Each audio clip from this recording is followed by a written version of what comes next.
Hello everyone, and welcome to another webinar for technology investors from Arm. Today we're going to be talking about machine learning and specifically the chips that run machine learning workloads. I'm joined here today by my colleague Dennis Laudick, VP Commercial and Marketing from Arm's Machine Learning Group, and Rob Sanders, European Technology Analyst at Deutsche Bank. In a moment, Dennis is going to run through a few slides on the topic, but before that, let's hear from Rob.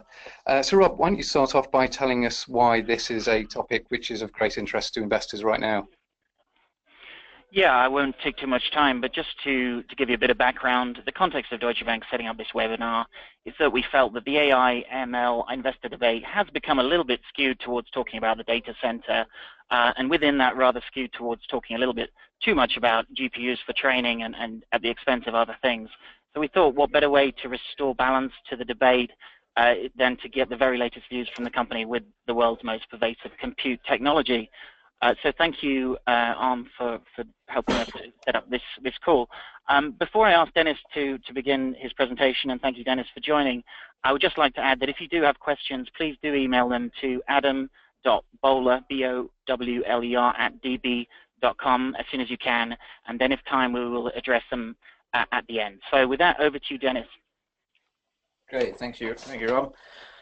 Thanks for joining, everyone. So just to give a little bit of background on myself, so I look after the commercial and marketing aspects of our machine learning activities here inside of Arm.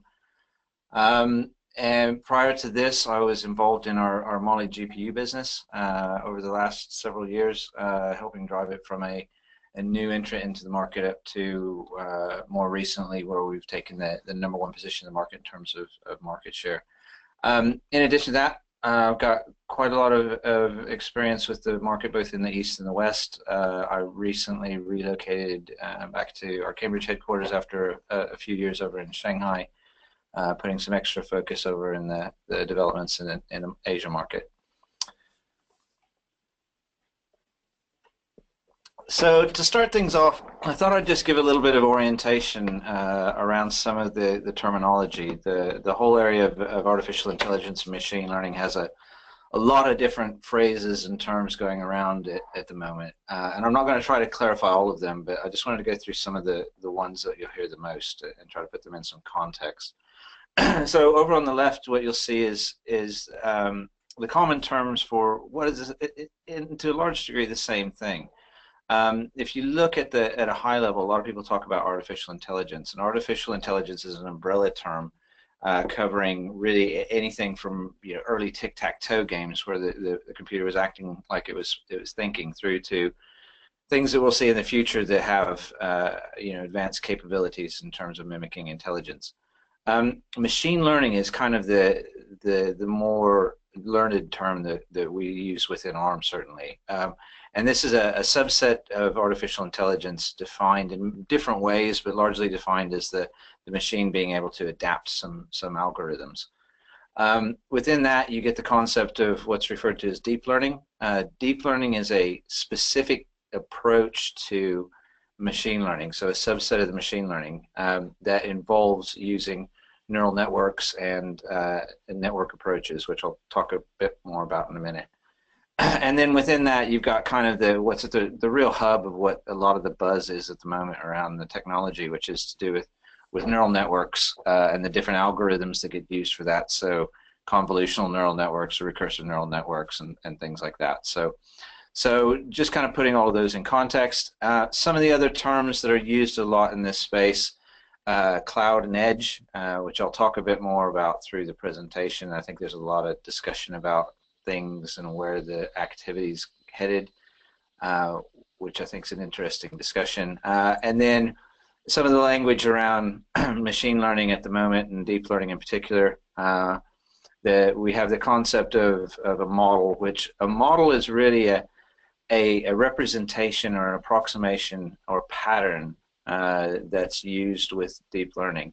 And that model comes into use in two different ways. The first one is that in neural networks, you go through a process called training, where you create the model using a large amount of stimulus or any amount of stimulus, and then you use that model once it's trained to infer from new stimulus.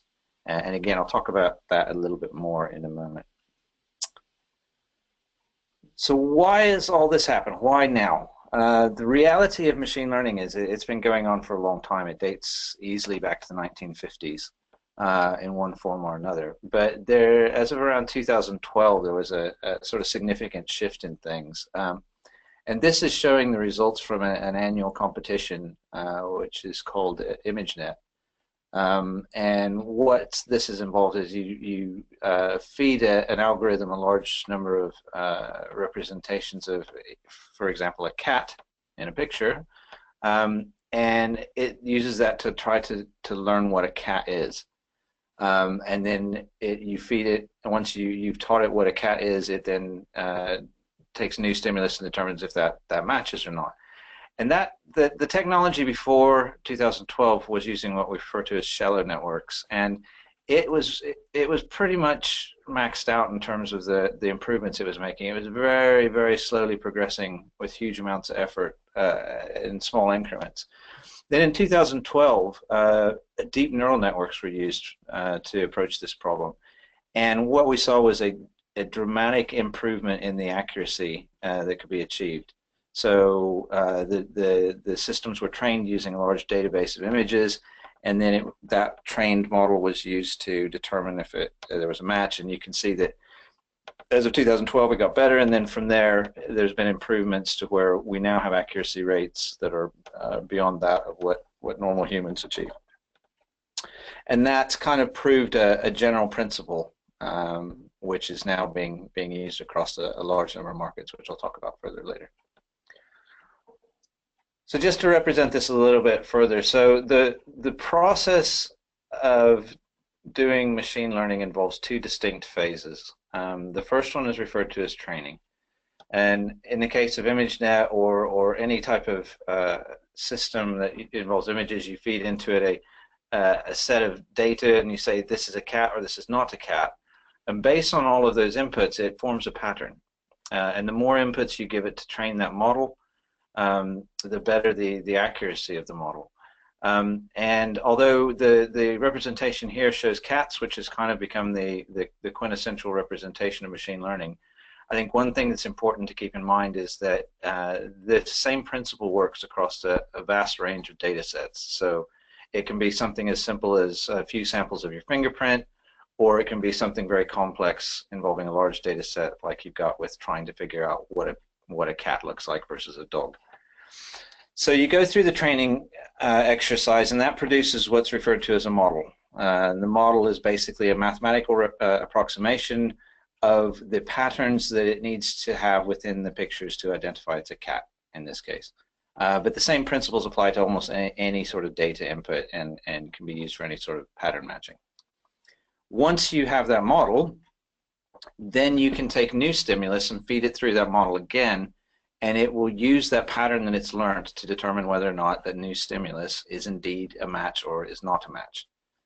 And one of the benefits of the neural network approach is that it produces a confidence level as well, so you can get a pretty good sense of whether or not it's actually matching the pattern, and so what kind of accuracy you've got.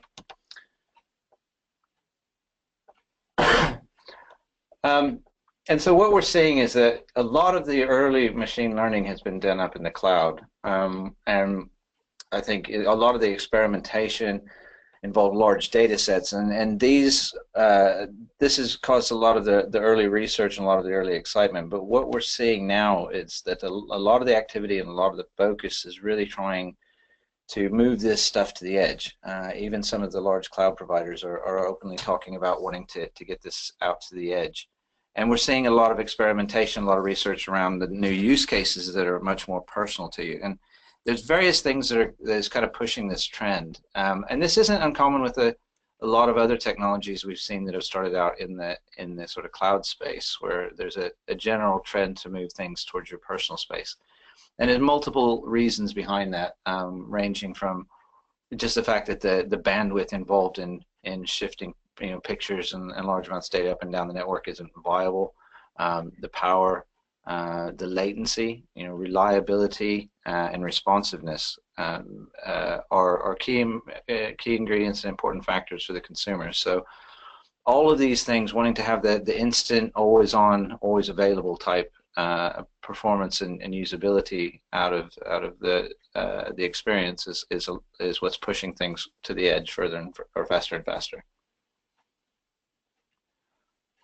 And what excites me about machine learning is really the fact that as the research and as people start to experiment with using this out on the edge in new areas, there really seems to be no end to where machine learning can be applied. The principles behind it, now that they've been proven, are finding wider and wider applicability across almost every industry. We're seeing a lot in the medical industry, we're seeing a lot in security, and really internally, whenever we look at it, we can't see an end to it. So it's quite exciting in terms of how it can affect things. Almost anything has the ability to be improved in one way or another using machine learning techniques.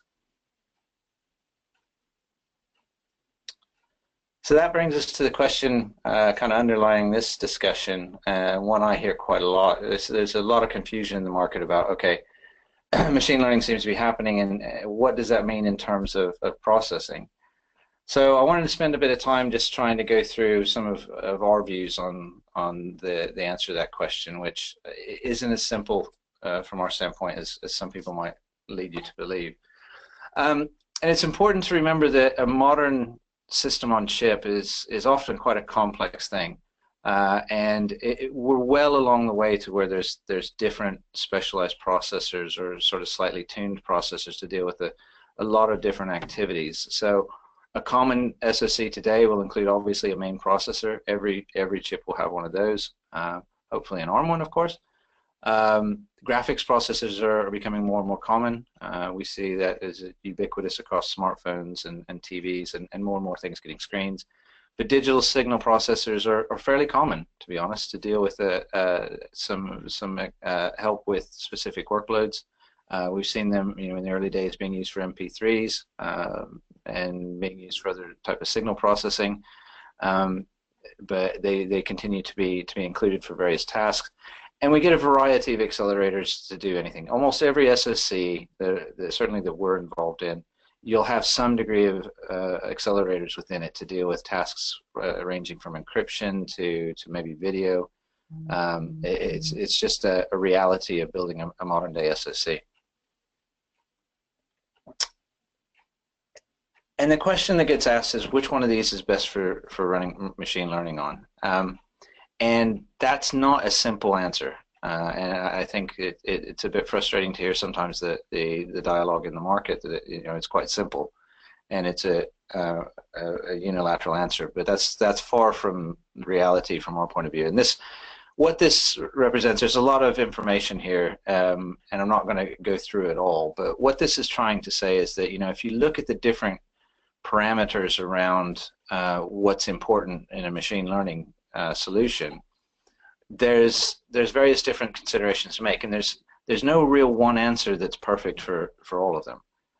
And so certainly when I'm talking with customers, the discussion never starts from I need to have this solution. The discussion starts from what's important to you, what are you trying to achieve, and what are your concerns in doing that, and that will lead us to one discussion or another. So that's the main point to make there. There's no clear win, certainly from our perspective, in terms of how you solve a machine learning question for a device. And this is kind of another way of representing it. And this is more for example than accuracy, but the principles are absolutely true. And if you look at the ARM product portfolio, we've got quite a range of products now. The focus for us really is about being able to give people flexibility and scalability, and being able to reach anything from a small sensor clear up into data center. And if you look at those type of solutions, they all offer a certain amount of machine learning performance, and they come with a cost of silicon area or power. And I think there's a lot of discussion in the market that says, right, if you're going to do machine learning, you need to have an accelerator. And really, it's not about the processor; it's about the amount of processing you need to do, and what your concerns are in terms of silicon area and power. So if I look at a lot of machine learning workloads and a lot of machine learning use cases, increasingly the research and the trend is to push them to smaller and smaller workloads. So if you're going to do something like keyword detection, for example, so a wake-up command to a device, and you want to do that in incredibly low power, there's already mass production products in the market that are using Cortex-M3, for example, to do that. So you don't really need an extra processor, a lot of acceleration to do that. Speech recognition requires a bit more processing. Anything visual requires further processing. And there absolutely are cases where acceleration is going to help you. You'll get either a better response time or you can do it in lower power. But it just comes down to the trade-offs that you're trying to make. The point I'm trying to make here is that it's not a binary question. It's not about, I want to do some machine learning, therefore I absolutely have to have an accelerator. It's about the amount of machine learning you want to do and finding the right solution to fit that. And from an ARM perspective, this is kind of how we see our machine learning platform. And really, we don't look at it in terms of a single accelerator. We look at it in terms of, or a single processor. We look at it in terms of the entire system. Machine learning is really affecting all of our products, and it has been for some time. If you look at our Cortex-A processors, the main CPUs that we ship into the market, we've been adding support for machine learning workloads into those over the last few generations. With our latest products, adding dot product support. Similar is happening in our Cortex-M. Our Mali's been improving in terms of the performance it achieves in machine learning workloads. And we've also put a lot of work into the all-important software that allows you to be able to access the different hardware, access the right hardware from the APIs which are used in the machine learning space.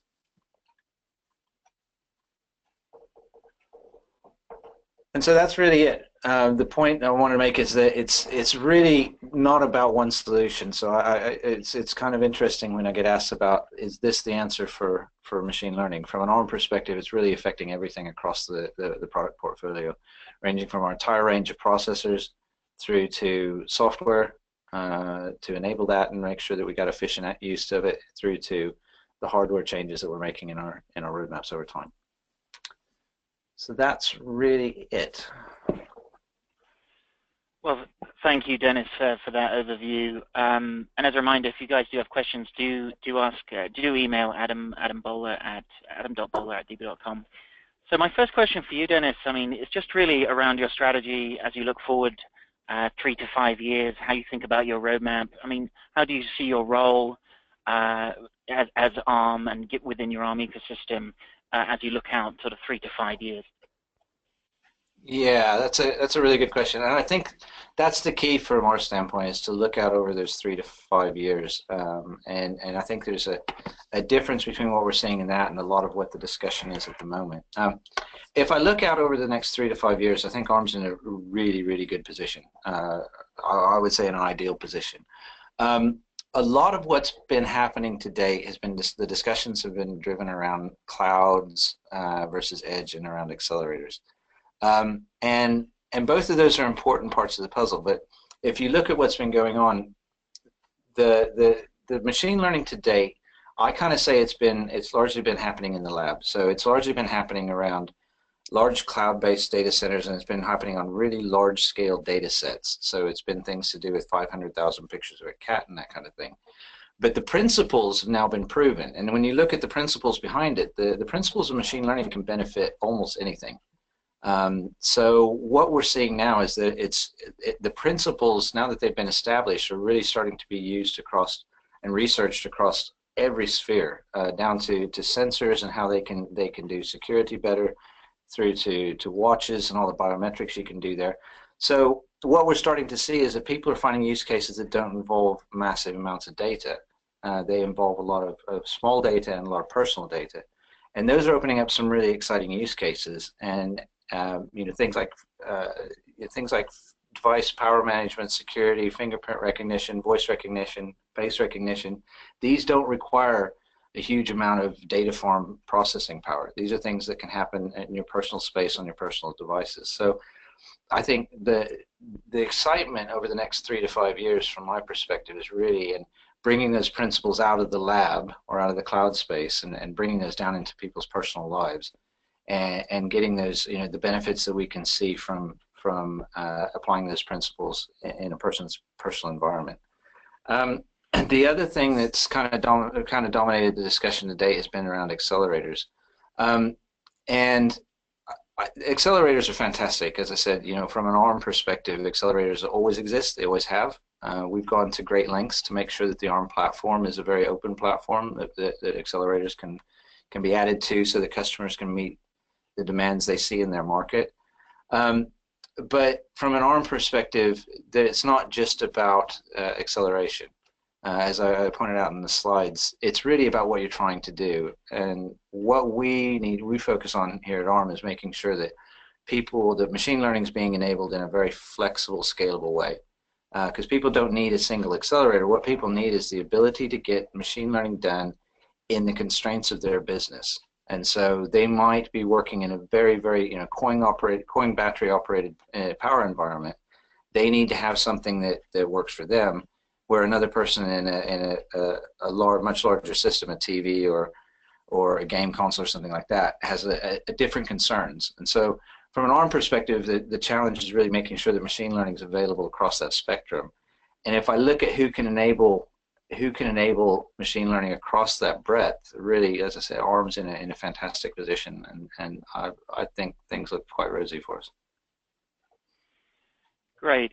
And just sort of relating to that, I mean, how do you see the market size for sort of edge over cloud AI as we look out 5 years? I know you probably can't give numbers here, but it sounds like what you're suggesting is that the edge market will be significantly larger than the cloud AI market.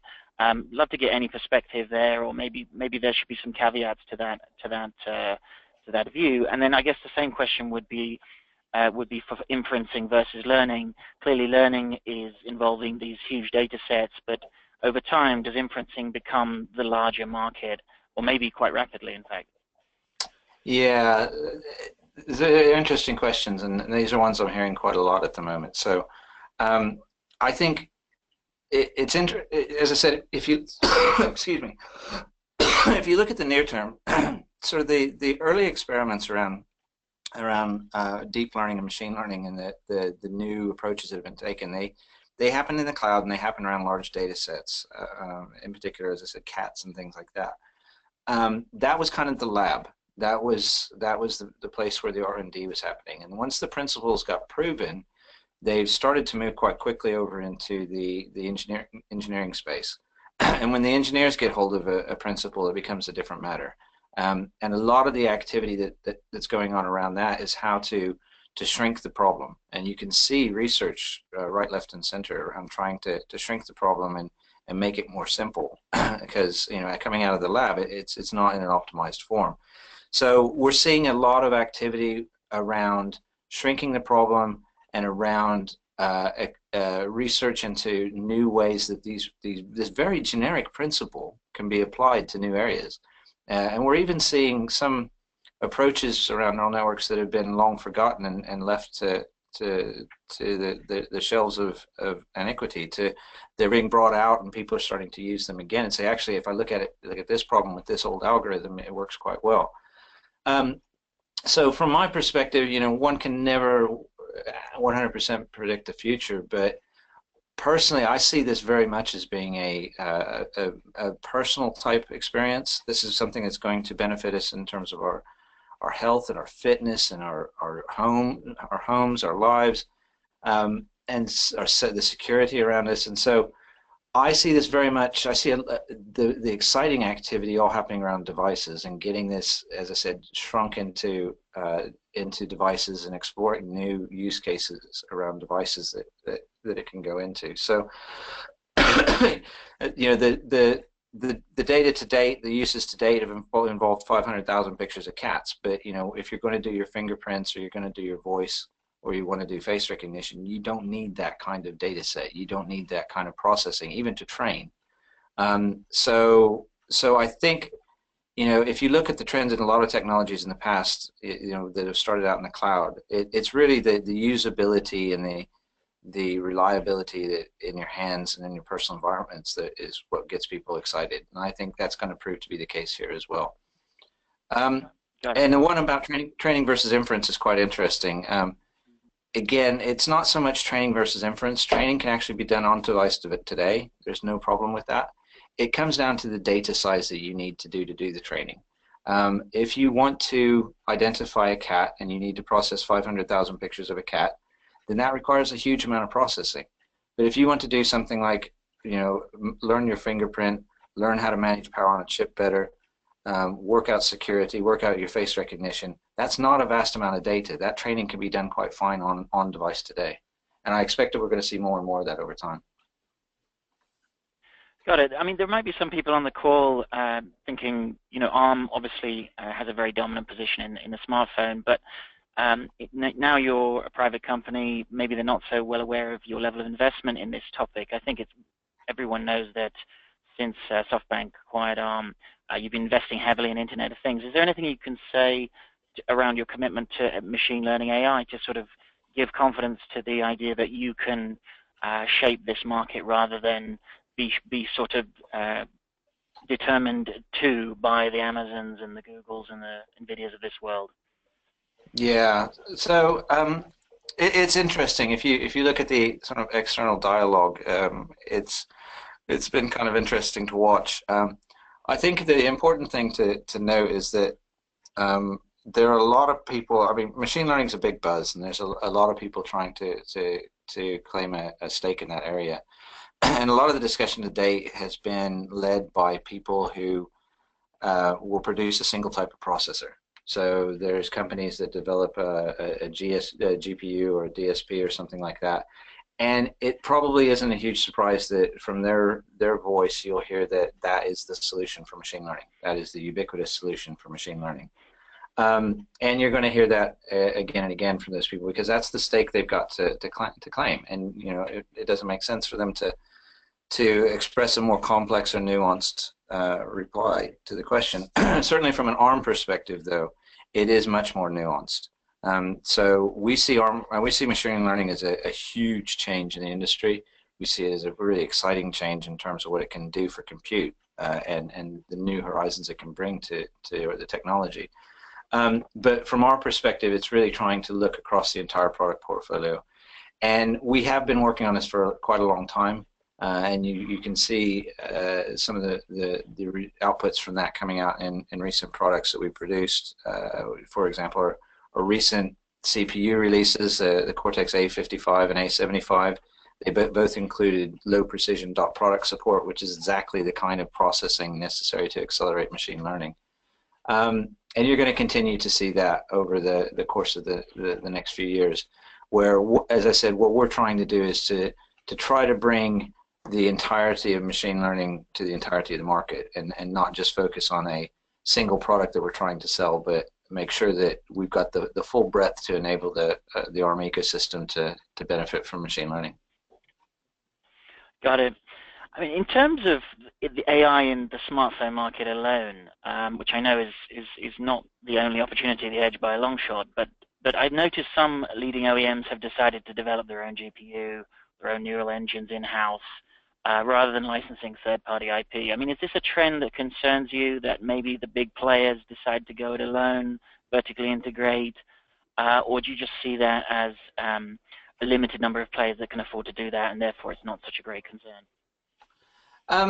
Yeah, it's interesting because we certainly see what you're talking about in the market. I think we've seen this before. It's not necessarily a new dynamic.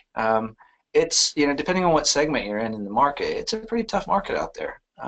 There's lots of people trying to be in the lead, and so it's important for people to be able to differentiate. And whenever you've got a new technology space, that's obviously a place where people would look to differentiate, and that's fine. ARM works in an open ecosystem. We've gone to great lengths to make sure our processors work in that way. But if you look at the long run, the long run shows that the complexity and the processing performance that's necessary in modern processors is pretty high, and it just goes up and up and up. So consequently, the amount of investment you need to make to be able to produce a modern processor for any type of functionality just continues to go up and up. And so if you project past the sort of initial phases into the longer term, most people will find that as the complexity and investment required year on year continues to increase, they're going to get, by and large, a better product and get better ROI on their products by buying something from ARM and kind of taking advantage of the extensive experience, the extensive investment we're allowed to make, rather than trying to compete with that on a more individual level. And when you add to that the fact that, you know, one thing that ARM takes very seriously is that our ecosystem and making sure that we nurture that. And when you add to the investment we can make, the benefits of having an ecosystem and an open ecosystem, that's a strong gravitational force to a standardized platform. So yeah, we don't really mind the fact that you know, people are working on these at all. Our strategy really is to try to build the best products in the world and to make sure that we've got a really strong ecosystem behind that, so that we simply become the best solution that people can choose in the market. Got it. I mean, actually, related to the topic of AI and smartphones, there are some people who on the call who may think, you know, it's impossible that a phone with a very limited power thermal budget can do AI, or at least complex AI. But one thing that we've discovered in our research is that you know, the ARM customer base is looking to offload some of the more processing heavy machine learning to locally rather than to the cloud. So I'm thinking here of things like home AI devices like Amazon Alexa. It could be a spare ARM core that's in a display in your car. So are you seeing this kind of workload optimization between ARM cores in different places locally as a means of avoiding the latency issues and all the privacy issues we talked about earlier in your presentation? Yeah, I think there's an overriding trend that, well, I think there's a couple different markets there. There's kind of the cloud, and then there's the specific case of the smartphone. And overall, we see a clear trend to moving away from the cloud to do inference, and you can even see this with some of the big cloud providers saying that, you know, some of the given functionality around voice and so forth, they want to see moving towards the edge, just because the experience is much better to the user. And from a technical perspective, there's no reason why that can't happen. So we're certainly seeing a trend towards moving more to the edge. If you look in terms of what's happening in the smartphone, of course, the smartphone is a highly competitive market, and it's probably one of the more optimized markets you see on the planet. And so, you know, I think in the early days, we're seeing a few examples of people coming out with discrete solutions. But I think the question you've got to ask in terms of where it's going to go is, the real question is, how ubiquitous is machine learning going to be? Because if it's going to be something that's truly ubiquitous, then it gravitates towards being integrated into the main application processor. And you know, people have differing opinions, but I'm certainly clear that machine learning's here, and it's going to become increasingly pervasive across more and more use cases and applications. So when you get to that kind of point, it's, you know, there's a strong pull to go towards integration and to put something into the main processor. And we've seen that from some of the leading tier ones in smartphones, you know, where they've integrated that into the processor already. And you know, I think there's a period of time where discrete solutions may be a good approach, but the majority of the industry is heading towards trying to solve this in an integrated way. There's a lot of inertia behind, or a lot of momentum behind, trying to get things refactored from their early lab stages to more of a consumer production level, and get them to the point where they can run quite easily on a smartphone application processor, so forth. So, and again, you know, from our perspective, it's not about, you know, having an accelerator. As I said, even if you have an accelerator on your chip or on your application processor, if what you want to do is always on keyword recognition, that accelerator might not be the most power efficient solution to do that. And in that case, you know, turning on a Cortex M3 or even smaller might be the best solution, certainly the most power efficient solution for achieving that use case. despite the fact that you might have an accelerator that you use for something else. So from an ARM perspective, it's about trying to right-size that use case and make sure that it's matched up against not only the processor you need, but all the, a processor that matches all the other concerns that a customer has around power, around area, around responsiveness. So it's really about trying, from an ARM perspective, it's about making sure that it's available across the spectrum, that people can right-size it for what they're trying to do.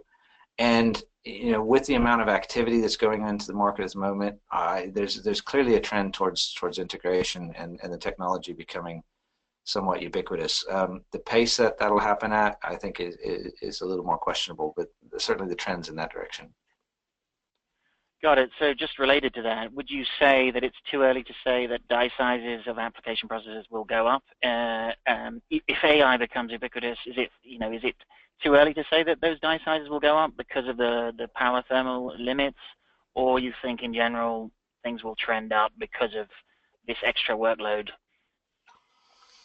Yeah, so it's interesting. I mean, the background force behind that is really whether something's useful.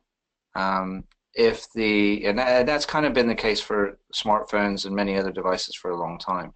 And if people find that something is useful, if they can get a consumer benefit out of it, and if they can monetize that consumer benefit, then there's a strong pull to make sure that that's as tightly integrated as possible and implemented as efficiently as possible.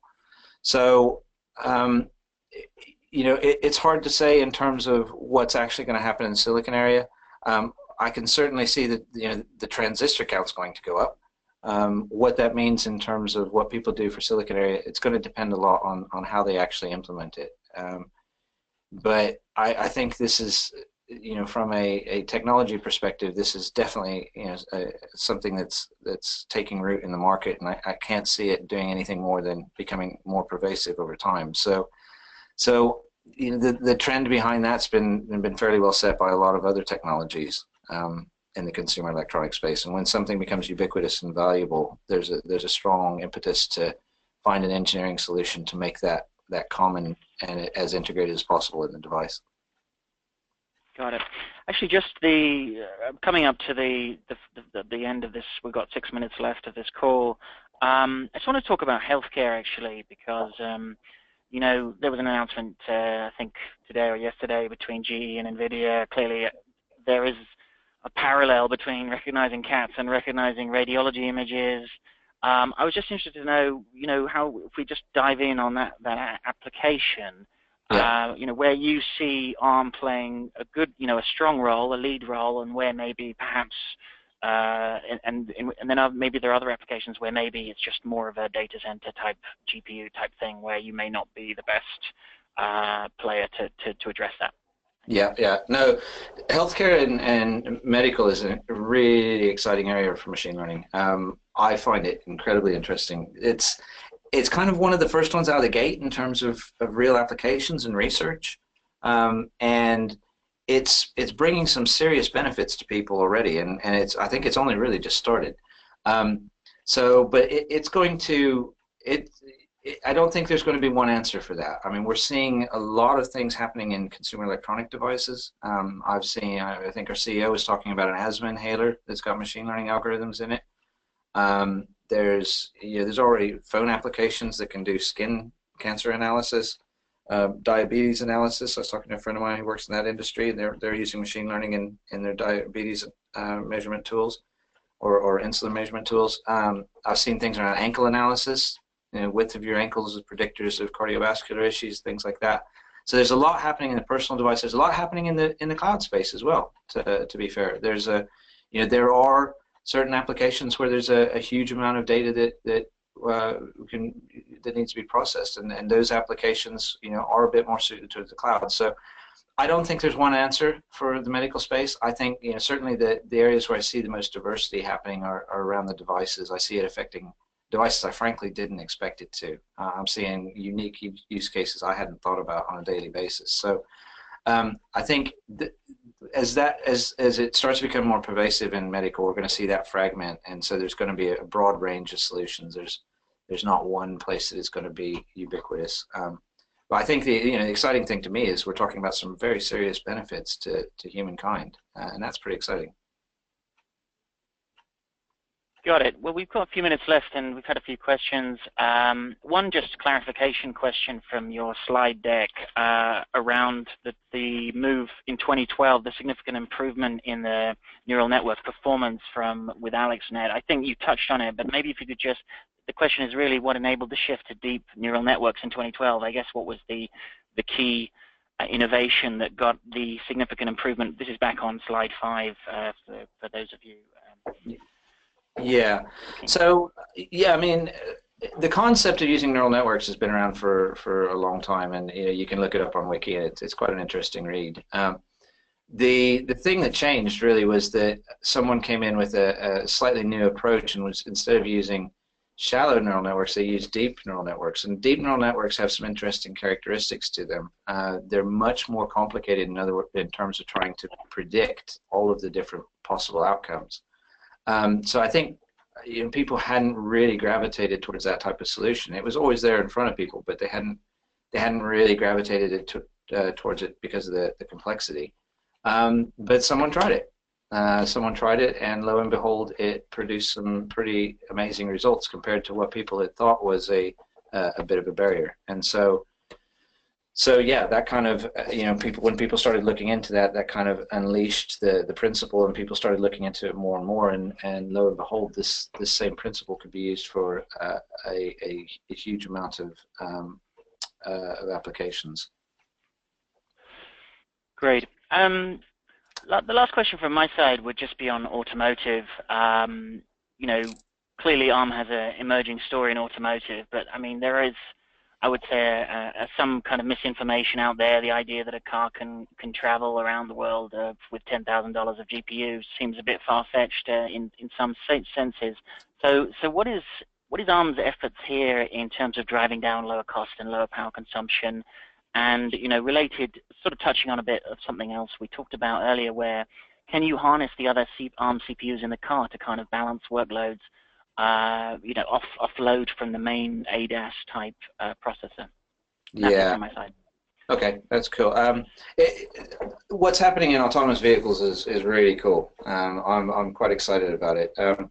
But I think it depends on where you think the state of the technology is at the moment. I've heard numbers along the lines of, as you said, $10,000 worth of silicon and several hundred watts of power. Someone said to me the other day, they want to be using the trunk of their car to carry their luggage, not a bunch of fans. So I think there's some question around the practicality of those solutions. From my perspective, the autonomous driving, certainly sort of the level 4 or 5 stuff, it's certainly moving, and I'm watching with a lot of interest. But I somewhat see that as well as being in the lab stages. It's moving forward, but people are worried about making it function. I don't think the real question of how to make that practical has started yet. They're really trying to make it just work. But once that's completed, then the normal course of things is that people will then turn around and start saying, right, how do we make this cost viable? How do we make this power viable? And from our experience, those are the two kind of questions that the ARM architecture really plays strong into. When people want to think about cost or power, it's a natural discussion that we've started most of our designs with. So, where it's going to end up is a bit difficult to predict. I don't think the solutions today are the production solutions we're going to see. I don't think that they've really started to productionize those solutions yet in earnest. I think once they do, though, that's when ARM really comes into relevance, and we can start to come to the fore of the discussion a bit more.